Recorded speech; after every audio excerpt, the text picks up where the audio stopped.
Hi everyone, and welcome back to the official channel of Law Prep Tutorial.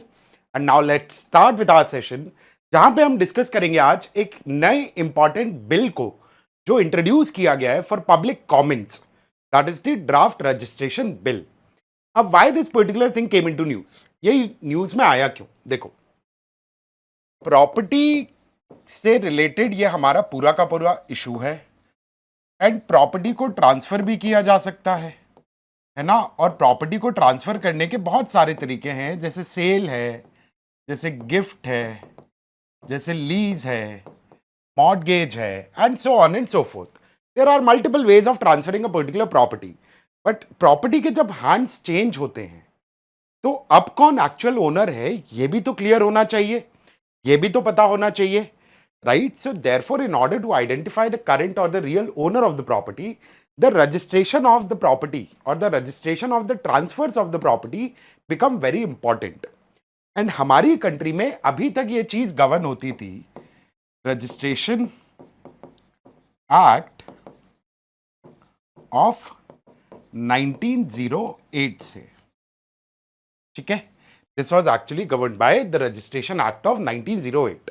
But अब registration act 1908 ना बड़ा obsolete type का law हो चुका था, क्योंकि आज की डेट में आपको पता होगा कि मैक्सिमम चीजें ऑनलाइन मोड में हो रही हैं, है ना. तो सबमिशन ऑफ द डॉक्यूमेंट्स भी ऑनलाइन मोड में पॉसिबल होना चाहिए, right. Authentication of the parties to the document और the authentication of the parties right to the particular transfer, वो भी ऑनलाइन चीज में पॉसिबल होनी चाहिए. तो करंट इकोसिस्टम क्योंकि बहुत ज्यादा ऑनलाइन की तरफ मूव करना शुरू कर चुका था, बट एक्ट वो चीज अलाउ नहीं करता था. And therefore it became important कि हम एक नया बिल इंट्रोड्यूस करें, जहां पे फिलहाल इस बिल को प्री लेजिस्लेटिव स्टेज पे इंट्रोड्यूस कर दिया गया है. प्री लेजिस्लेटिव स्टेज का मतलब क्या होता है? जब भी पार्लियामेंट किसी बिल को बनाने वाला होता है, किसी एक्ट या लॉ को बनाने वाला होता है ना, तो पहले वो बिल को रिलीज करते हैं या इशू करते हैं या नोटिफाई करते हैं फॉर पब्लिक कमेंट्स. उसको प्री लेजिस्लेटिव स्टेज कहा जाता है. एंड हमारा ड्राफ्ट रजिस्ट्रेशन बिल जो इसी एंटायर प्रोसेस को अब रेगुलेट करने के लिए शायद बनाया जाएगा, उसको भी कमेंट के लिए इंट्रोड्यूस कर दिया गया है टू द पब्लिक. अब आज के सेशन में हम डिस्कस क्या क्या करेंगे. तो पहले we will understand briefly about कि what was this registration act of 1908 and registration act 1908 के क्या बेसिक फीचर्स थे, इसमें किन किन चीजों के डॉक्यूमेंट्स का रजिस्ट्रेशन होना मैंडेटरी था, कहां पे कंपलसरी था, so on and so forth. तो पहले we will understand about our existing law जिससे पूरी की पूरी चीज गवर्न होती है, which is the registration act of 1908.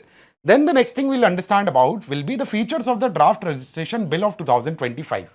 2025 में जो बिल इंट्रोड्यूस किया गया है, इसमें क्या क्या नए नए फीचर्स हैं जो अब इंट्रोड्यूस किए जा रहे हैं with respect to the registration of documents related to transfer of property. This will be the second thing जो आज हम डिस्कस करेंगे. The third thing which will discuss is the concerns with the draft registration bill of 2025, है ना. अब bill अगर introduce हुआ है तो बिल में अभी लोग अपने कमेंट्स सबमिट करेंगे, लोग बताएंगे कि उन्हें बिल से रिलेटेड कौन सी चीज अच्छी लग रही है, कौन सी चीज गलत. बट अलॉन्ग विद दैट क्या बेसिक कंसर्न्स हैं with this particular bill, will understand that as well, and then will see what can be the way forward for this particular bill. Now let's understand about the basic feature of the registration act of 1908. तो मैंने आपको brief में पहले ही बता दिया कि क्यों registration कराना इंपॉर्टेंट है, ताकि डॉक्यूमेंट्स में वो चीज क्लियरली लिखी हो कि भाई कौन एक्चुअल अब ओनर है प्रॉपर्टी का और कौन पुराना ओनर था, so on and so fourth. इन्हीं सारे पर्सपेक्टिव के साथ, इन्हीं सारे पर्पस के साथ 1908 में इस एक्ट को बनाया गया था, जिसका नाम दिया गया रजिस्ट्रेशन एक्ट ऑफ 1908. मतलब ये एक प्री इंडिपेंडेंस लॉ है, and the purpose was basically to consolidate the laws related to registration of documents. Transfer of property से रिलेटेड जो अलग अलग डॉक्यूमेंट्स हैं, उनके रजिस्ट्रेशन के लिए, उनकी सारी चीजों के रिकॉर्ड को प्रॉपर्ली रखने के लिए इस एक्ट को बनाया गया था. And this particular act is administered by the office of registrar, sub registrar under the state government. State government के जो लैंड रेवेन्यू के ऑफिशियल्स होते हैं, ठीक है, प्राइमरली उन्हीं ऑफिस के थ्रू इस पर्टिकुलर एक्ट को गवर्न किया जाता है. And this act is applied to all of India. Initially इसको जम्मू एंड कश्मीर में अप्लाई नहीं किया जाता था, बट जब 2019 में जम्मू एंड कश्मीर का वो स्पेशल स्टेटस रिवोक कर लिया गया, from then onwards this act was introduced in the state of Jammu and Kashmir as well. अब पर्पस क्या था इस एक्ट को बनाने का? प्राइमरी पर्पस 1908 के एक्ट को बनाने का था, number one, to maintain the public records of transactions involving movable property. जो पार्टीज के बीच में ट्रांजैक्शन हो रहा है, मेरे पास आज एक प्रॉपर्टी है, कल मैंने किसी और को बेच दी, तो उन सारी चीजों के रिकॉर्ड को मेंटेन रखने के लिए, to provide legal proof of ownership और राइट्स। अब ऑब्वियस सी बात है, अगर मैंने किसी किसी इंडिविजुअल को प्रॉपर्टी लीज पे दी है और लीज का डॉक्यूमेंट मैंने रजिस्टर कराया है, तो मेरे पास लीगल प्रूफ है ना राइट्स का कि I have this property under lease, right? That was the second purpose. The third purpose was to prevent fraud and disputes and to ensure transparency in property dealing. And इसी वजह से इस 1908 के act के अंदर आपको एक डिफरेंट सेट ऑफ प्रोविजंस दिखेंगे, जहां पे जैसे सेक्शन 17 है। Section 17 was one of the most important provision of 1908 Act, which was about the documents of which registration was compulsory. तो जैसे सेल है, गिफ्ट है, इनके रजिस्ट्रेशन को कंपलसरी माना जाता था कि गिफ्ट एग्जीक्यूट या गिफ्ट एनफोर्स सिर्फ तब हो सकता है जब आपने उसका डॉक्यूमेंट रजिस्टर कराया है इस एक्ट के अंदर। तो सेक्शन 17 कंपलसरी रजिस्ट्रेशन के केसेस के बारे में बात करता था। Section 18 of the 1908 act used to talk about the documentation और डॉक्यूमेंट्स ऑफ ट्रांसफर्स और transactions, the registration of which was optional, जहां पे मैंडेटरी नहीं था। तो जैसे अगर आप किसी को विल के थ्रू ट्रांसफर करते थे प्रॉपर्टी को, जिसको टेस्टामेंटरी ट्रांसफर भी कहा जाता है, वहां पर आपको रजिस्ट्रेशन कराना जरूरी नहीं होता था, ठीक है, वो ऑप्शनल होता था। Similarly section 23 used to talk about the time which was given for presenting the documents for registration, and section 49 used to talk about the effect of non registration of document required to be registered, कि जहां पे आपने जिन documents का registration कराना mandatory था, आपने उनको रजिस्टर नहीं कराया, तो उनका आप कॉन्सिक्वेंस क्या होगा, क्या उन ट्रांसफर्स को वैलिड माना जाएगा या नहीं माना जाएगा, सो ऑन एंड सो फोर्थ। तो ये कुछ बेसिक इंपॉर्टेंट फीचर्स और बेसिक इंपॉर्टेंट सेक्शंस होते थे 1908 के एक्ट के अंडर।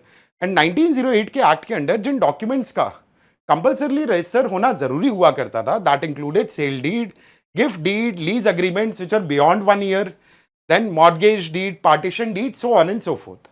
एंड इस एक्ट के अंडर जो दो रिस्पॉन्सिबल अथॉरिटीज थी, वो डिस्ट्रिक्ट लेवल और सब डिस्ट्रिक्ट लेवल्स पे हुआ करती थी। So at the district level there was registrar for assurances, and at the sub district level और taluka level there used to be a sub registrar, जो इस पूरे के पूरे एक्ट में एक मेन फंक्शनरी की तरह उसको इंप्लीमेंट करने के लिए काम करते थे। अब पॉइंट ये है कि हमें नए बिल की जरूरत पड़ी क्या। तो जैसे मैंने आपको शुरुआत में बताया that the entire ecosystem of various other things are actually converting into the online ecosystem as well. But 1908 act के हिसाब से आप ऑनलाइन डॉक्यूमेंट्स को सबमिट करके रजिस्टर नहीं करा सकते थे। तो इन सारी चीजों को ध्यान में रखते हुए करंट टेक्नोलॉजिकल डेवलपमेंट्स के हिसाब से उस एक्ट को उसकी लाइन में लाने के लिए नए बिल को अब लाना पड़ रहा है, ठीक है। तो गवर्नमेंट के हिसाब से the government had made it clear that it is essential that the process of registration is robust, reliable and capable of adapting to evolving societal and technological developments, as I said 2 minute पहले। And along with that the government also made it clear that in the recent years the growing use of technologies, evolving socio-economic practices, and increasing reliance on registered documents for due diligence, service delivery, and legal adjudication have underscored the need to create a forward-looking registration framework. क्योंकि अब आज की date में भाई document, physical document आप लेके घूम रहे हो सब जगह रजिस्टर कराने के लिए, है ना। तो सारी चीजों को एक लाइन में लाने के लिए इट बिकेम इंपॉर्टेंट कि हम नया बिल इंट्रोड्यूस करें which will be allowing the online submission of and other online avenues of registration of property related documents. Now इस बिल की हम बात करें तो इस बिल को जब इंट्रोड्यूस किया गया, तो this bill was set to be a step towards the creation of a modern online paperless and citizen centric registration system, and after the pre legislative consultative process. अभी क्या किया गया है, ये प्री लेजिस्लेटिव स्टेज पर है, मतलब अभी लोगों से कमेंट्स मंगाए गए हैं उनके with respect to this particular bill कि आपके क्या सजेशंस हैं, आप क्या चेंजेस करना चाह रहे हो, सो on and so fourth. Once that is over, the bill will go to the cabinet for approval and will be subsequently introduced in the parliament for discussion and passage. तो bill के ऊपर action ये होगा। अब bill के feature क्या हैं, ठीक है। अभी ये ड्राफ्ट बिल है, पास नहीं हो गया, ड्राफ्ट है। ड्राफ्ट बिल के फीचर्स क्या हैं? तो the draft registration bill prepared by the Department of Land Resources under the Ministry of Rural Development is 43 pages long with 17 chapters and 86 sections and a schedule. Though the 1908 law is somewhat longer with 93 sections. तो 1908 का act थोड़ा और लेंदी था, वो 93 sections का था। अब जो बिल इंट्रोड्यूस किया गया ये 86 सेक्शंस का है। एंड इसके जो प्राइमरी की फीचर्स हैं वो है about online registration, Aadhaar authentication and wider scope of compulsory registration. तो एक एक करके अब इन फीचर्स को अपन देखना शुरू करते हैं। सबसे पहली चीज जो इस नए बिल में इंट्रोड्यूस की जा रही है, that is the online registration of the document. तो this bill contains enabling provisions to support online registration, क्योंकि अभी अगर मैं किसी प्रॉपर्टी ट्रांसफर को रजिस्टर कराना चाहता हूं और मैं उसके डॉक्यूमेंट को ऑनलाइन सबमिट करना चाहता हूं, तो मेरे पास कोई ऑप्शन ही नहीं है, क्योंकि एक्ट के अंडर 1908 के एक्ट के अंडर ऐसा कोई प्रोविजन ही नहीं है जो मुझे ये चीज अलाउ करे। तो इस नए बिल के अंडर उन सारे एनेबलिंग प्रोविजंस को इंट्रोड्यूस किया जा रहा है which will allow the electronic presentation and admission of documents, issuance of electronic registration certificates, and digital maintenance of records as well. And note that the existing law does not have provision for electronically presenting documents for registration of an immovable property. तो क्योंकि current system में किसी भी तरीके का कोई provision available नहीं है जो ऑनलाइन सबमिशन या ऑनलाइन रजिस्ट्रेशन को अलाउ करे, लीगल माने, तो इस एक्ट के अंडर वो सारे के सारे, इस बिल के अंडर वो सारे के सारे प्रोविजंस को इंट्रोड्यूस किया जा रहा है। दूसरी इंपॉर्टेंट चीज जो इस बिल में चेंज की जा रही है, that is about wider scope of compulsory registration of the documents. 1908 का एक्ट भी कुछ पर्टिकुलर टाइप्स ऑफ डॉक्यूमेंट्स के कंपलसरी रजिस्ट्रेशन को मैंडेटरी बनाता है, ठीक है, कि कराना ही है आपको। उसी लिस्ट को यहां पर अब इंक्रीज किया जा रहा है, जैसे even the documents related to merger और amalgamation under the companies act, वो सारी चीजें भी अब कंपलसरी रजिस्टर होनी चाहिए इस पर्टिकुलर बिल के हिसाब से। तो जैसे instruments of gift of immovable property है, उसको रजिस्टर कराना है।